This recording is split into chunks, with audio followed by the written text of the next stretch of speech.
Thank you so much all for being here. Before we get started, I'm going to ask you all a quick favor. So I hope most of you have a mobile phone, right? You're good? Everybody has one? Good. There's a Channel Partners app. If you can open up the app, and if you can go in there and go to the More section there, you'll go on the mobile app, click on More, click on Polling, and select this session. In about 15 minutes, this is going to be important because I am the guinea pig for polling you on a question. So we're going to try that together, and we're going to see how we do. So again, go in the mobile app, go to More, go to Polling, and select this session. This is how to double your business. So listen, I want to get started. So hello to everybody out here in Vegas. I love this event. It's my favorite one of the year, and I'm super honored to be the Influencer of the Year. Somebody asked me last night, how do you win the Influencer of the Year? And I told them I have actually no idea how I won, so it's kind of fun, and hopefully somebody will tell me later, and I think we'll get over that. So, and I'm actually thrilled because let's face it, 2019 is a year of massive change. It's a massive new normal world, and this year, I think we can take it a step further and have a frank and honest talk about can you really double your value in 2019? Now, am I talking about selling your business? Am I talking about getting investment for your business? Am I talking about just having more profit in your business? Yes, yes, and yes. Here's the frank reality, and Art talked about it. The channel is aging out. In fact, most of the studies I've seen opine that about 70% of the people sitting in this room will opt out of the channel in less than 7 years. And I think all of us want to do that with as much money as possible. I actually gave a keynote panel last night, and somebody asked me why I worked so hard and pushed so hard in my career, and I said, for the money. I know it's not a nice answer, but it's the answer. We largely do this business for the money. And so this year, more than ever before, as I went into my own firm and started working with people, here's what I've seen. Some people get double the money that other people get. And there's some specific reasons for that. And they get double the money whether they're selling their business, whether they're going for investment, or whether they're just trying to pull profit out of their business. So I'm here to talk about you being worth more. Now look, if you don't own your own business, working for a vendor, you're working for a big corporation, all of these will apply to you as well. So let's get started. We are in a world of unprecedented technology. Yesterday, my husband calls me up. He had an accident, right? Heart-stopping minute. I'm in Las Vegas. He's in Florida. He had an accident. An accident that left him thankfully fine, but the person in the other car flipped their car. They were at fault, flipped their car, and was on their way to the hospital, non-responsive. And all of that could have been solved by a simple technology from a company called GMA. GMA, Global Mobile Alert, actually has the ability to tell you when you're on a call. By the way, the person was on a call, not paying attention when they ran the light. And this mobile alert has the ability to give you an audible that says, hey, you're coming up on a light. We've all done it. The technology's there. In this time of unprecedented technology, there is an answer for everything. In fact, AI is becoming that answer. 80% of enterprises investing in AI. $3.6 billion last year spent in venture capitals alone in the area of AI. And I know the channel. When there's big money at play, the channel's gonna be there. So I'm gonna talk about a really real example of this. Ooh, that was fun, wasn't it? I think the robots don't want me to tell. Okay, so pin drop. How many of you do UCaaS, call centers, contact centers, something in the voice arena? Okay, good. Pin drop. Here's the story. A couple days ago, one of my friends got a phone call from a work associate. Work associate asked him for some specific information. Now, it sounded like the guy. The phone number was his cell phone number, but it was an odd question that he asked. It didn't sound quite right. And he ended up giving him, he said, hey, do me a favor, could you just read me what's on this? He read it to him. He hung up. He called his friend back, his work friend, saying, that was weird that you called me for that. And he said, what are you talking about? I didn't call you. I didn't call you at all. It was voice phishing. It was someone mimicking his friend, had done enough social engineering. By the way, pro tip, stop answering the quizzes on Facebook because they give people answers on how to pretend to be you. Also, if you get a phone call and if there's no one there and you say hello, or you say, this is Janet Schijns, which is how I answer my phone, and I don't do that anymore. If I say, well, every time I answer my business phone, this is Janet Schijns, and there's no one there and they hang up, when they voice fish for me, guess what they play? Hi, this is Janet Schijns. They are recording you everywhere, and now they're voice phishing. Email phishing isn't working as well. So enter this little company with an artificial intelligence solution called Pindrop. Pindrop has a way to realize when someone is using voice to try to commit fraud, whether it's a bank account, whether it's your life, whether it's the current scam is your kid calls you from college and claims they need money.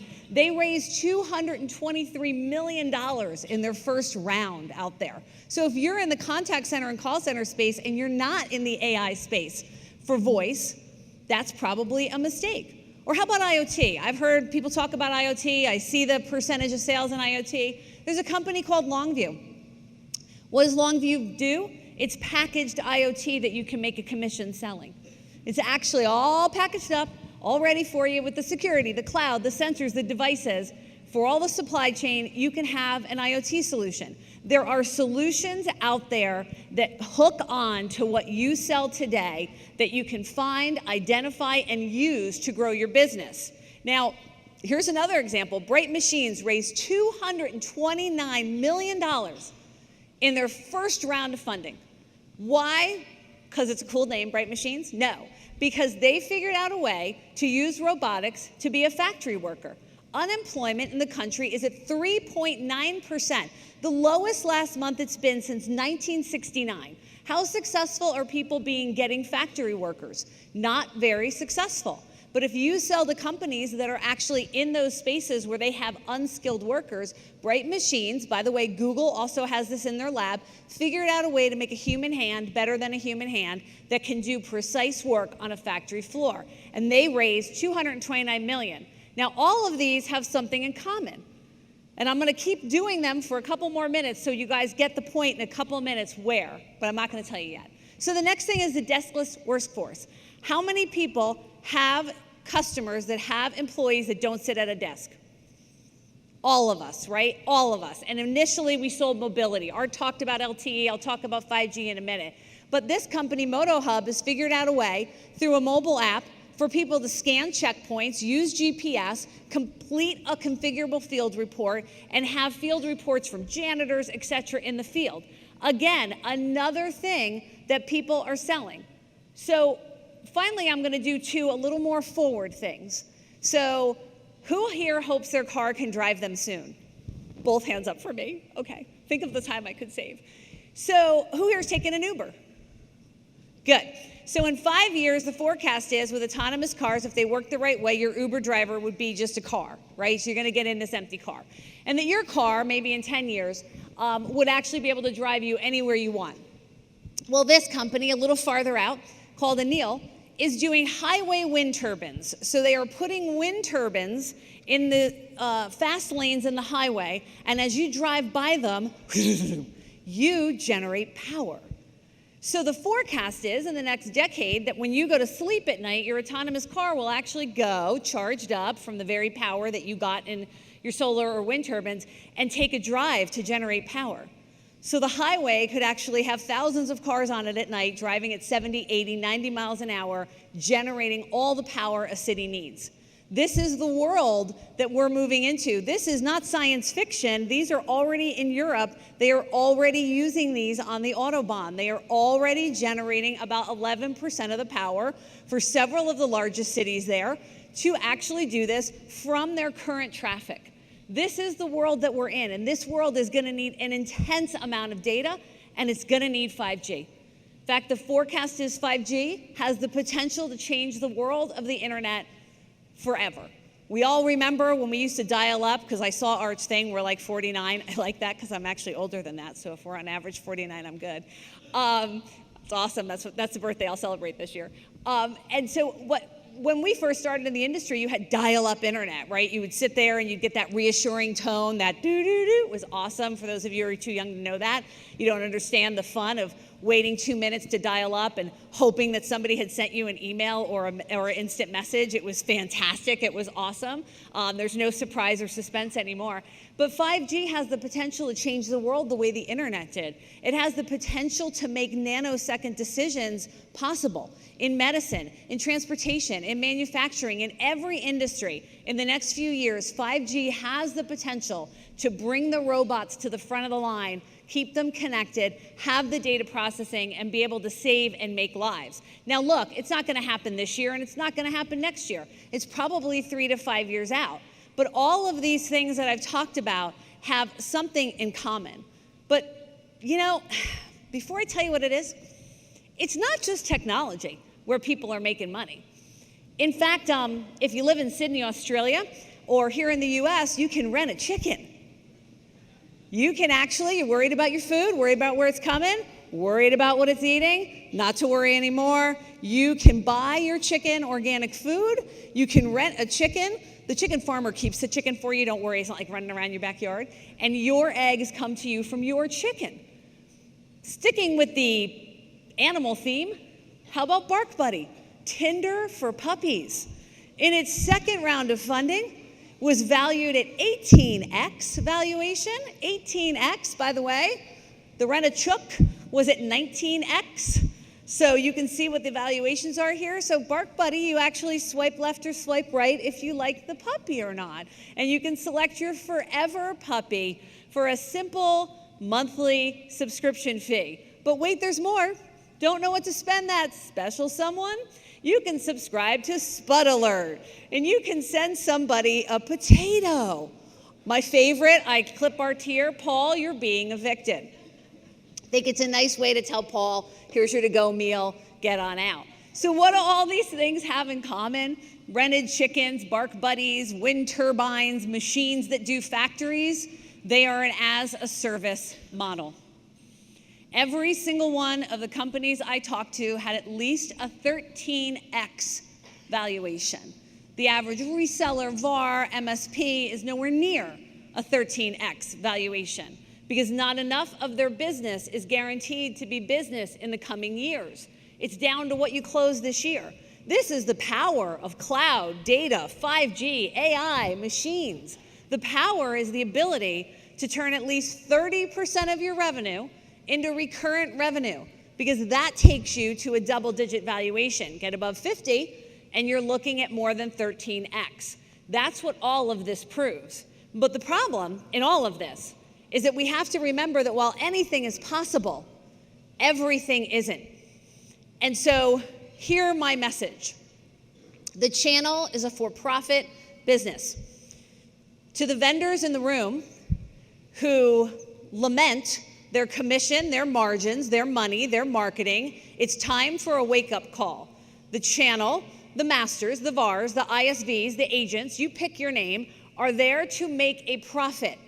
To the extent that your vendor company says they're costly, I think I should cut costs, they make too much, I think I should take things direct, I don't really care for having them go in my enterprise accounts, I think I could do it without them, you're making a mistake. Because the technology is moving very quickly. To the vendors who don't feel that way and don't have senior executives outside the channel that feel that way, congratulations. You should invest more in your channel as they go through this transformation. But the very first thing every vendor at this event should do is go back and make sure that from the top of their firm, they believe every deal should go channel first. Because that's the world we're in. These technologies will not be sold alone. You will not be relevant as a vendor if you believe that your solution will be sold alone. And therefore, the channel will be, as they have always been, the innovation route to market. So now we're gonna take our survey. Remember when I asked you to open the app?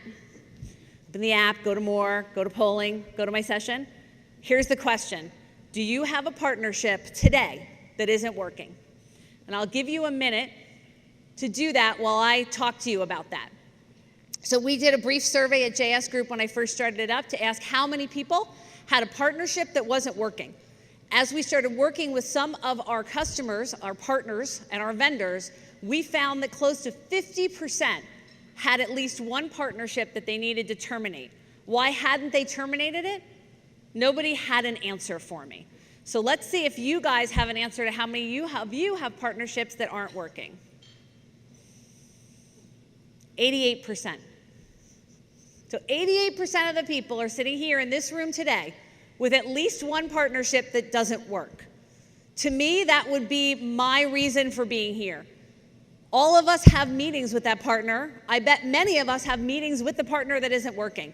This is the time to have that moment. This is the time to say, I'm going to grow my business. I'm going to make my business worth more. You're going to come with me or not. Because going narrow is the new growth. I am working one-on-one with partners and vendors now in my consulting company, and here is what I am telling you.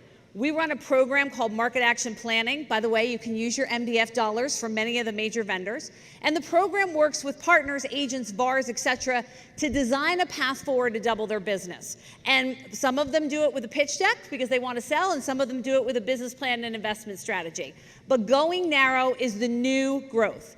100% of the partners I've worked with have a problem. Lots of solutions and very little differentiation. They sell, they customize, they support, they're the master for, they're the agent for, they're the VAR for, they're the whatever they are for, and you could substitute somebody else's name and it would sound like the exact same thing. So for those of you in the audience that are thinking of selling in the next 7 years, that is not a good way to get a better valuation. How do people fix that? They narrow their focus. The second thing I've noticed is many of them are starting to be impacted by shadow channels. There are 151,000 CPAs in the US. 64,000 of those CPAs now offer technology consulting services of some sort. Some of it is to tell their clients they're spending too much in technology. Some of it is to find them a better way to go to a monthly recurring as a service model. But these shadow channels are springing up everywhere. They also make your business worth less. And vendor programs are in many cases becoming obsolete. The average vendor program in our industry is more than 7 years old. Our industry has changed so much in the last 7 years, and most of these vendor programs are not keeping up. And it's time to tell your vendor partners what benefits and what things you need to get ahead. There needs to be more real education, not training, real education. There needs to be more deal support. There needs to be more marketing and social media support, and it needs to happen now. And finally, there needs to be more business moved to the channel, because as the solutions become more and more complex, the only person that can solve it is the channel. Now look, we give the vendors a pretty good reason as a channel why they don't want to spend money with us. So I know we get insulted. We hear that at the top of the ivory tower, I've been there, and I'm going to tell you it's true. There's people in the vendor companies that think the channel costs too much money. Can you believe that? That's what they think. They think y'all cost too much money. They don't understand the channel. They give the channel chief, who you love, a bit of a hard time. But they have data. And the data shows that half the money they spend in MDF, co-op and others, is wasted. Trouble is, most of them don't know which half. We did a survey with 360 Insights. Great company, does a huge MDF platform. Record low MDF return on investment last year in digital, email, and telesales requests from partners. In fact, only one vendor had positive ROI from those tactics in their channel program. So we give the vendors as channels a certain reason to sometimes not want to work with us. And so here in my last 5 minutes, I'm going to bring it home with with all of this that's happening, unprecedented technology, the need to move to revenue, more complex solutions, all of the equations changing in your business, and we found out 88% of you having a bad partner. Can you double your business, and will you? So here's what we do the first minute of a market action planning session. We give the person $10 million, not really, because then you'd all want to do it, and we say, do you know what you would do with $10 million if you had it to invest in your business right now? And we get a lot of hummina yacht, hummina Porsche, hummina, I'm kidding. It's generally marketing, sales, more people, and a new location. And so as we've went through and we've done these plans and we've seen the success and we've seen the increases in valuations as people redefine their business model, as I've done this over the years with people, I wanted to share with you the 3 commonalities I see from the folks that double their business. 1, they find a way for their team to become super connectors. It is no longer who you know. It's who knows you. How many people know that you do what you do, that you do it well, and that will come to you? This adds a massive amount of money to your valuation. If your brand is known and is at the top of the area that you're in, this adds a almost double factor to your any valuation. It also, by the way, when you're trying to attract good talent, if you don't want to sell your business, it helps as well. Millennials want to know that people know you. They believe they complete our brands. Second, your talent profile has to change, and people, they're going to need to go. It might even be you who needs to go. The second thing we've noticed with people that are improving the valuation of their companies, getting investment dollars, doubling their business, doubling their sales, many of them have brought in professional leaders, and the number one most professional leader that they needed to change out was their sales manager.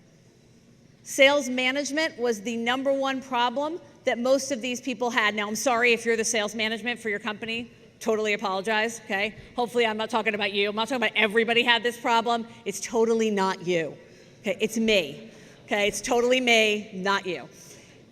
But it's a problem. Sales managers don't have the tools or the ability or the skills to manage in this new world. In a world where a social media connection that you make on LinkedIn or Twitter, Instagram, or Snapchat is more valuable than a face-to-face sales visit with a majority of millennials, how do you measure for that in Salesforce.com? Have they really done that work? Do they understand how to manage these salespeople in these new times? Sales management has come up as one of the top areas where a refresh in talent, whether it's through training and a program, or whether it's through bringing someone new in, raises the value of your business within 18 months. Sales management cannot be a neglected career anymore. It cannot be where the person who knows everybody is, because, by the way, if we're aging out, so are our customers. So sales management is the second.